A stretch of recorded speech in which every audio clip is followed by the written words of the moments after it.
Kung dati ay sandata ang tapang, ngayon sandata na ang karunungan. Ito ang binigyang diin ni BARM Interim Chief Minister Abdul Rauf Macacua sa pagdiriwang ng 2025 Bangsamoro Science, Technology and Innovation Week. Ang news now mula kay Marcos Uy. Hinimok ni BARM Interim Chief Minister Abdul Rauf Macacua ang Bangsamoro Youth na gamitin ang agham at inobasyon bilang sandata sa kapayapaan sa pagdiriwang ng 2025 Bangsamoro Science, Technology at Innovation Week. Binigyang pugay ng opisyal ang mga scientists, innovator at kabataang Bangsamoro na patuloy na nag-aambag sa pag-angat ng rehiyon sa larangan ng agham at teknolohiya.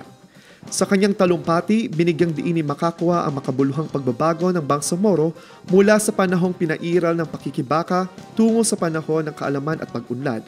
Ayon sa kanya, ang paglalakbay ng Bangsamoro mula sa conflict to creativity ay malinaw na larawan ng moral governance, isang pamumuno na ginagabayan ng pananampalataya, pinalakas na agham at pinatatag na inobasyon.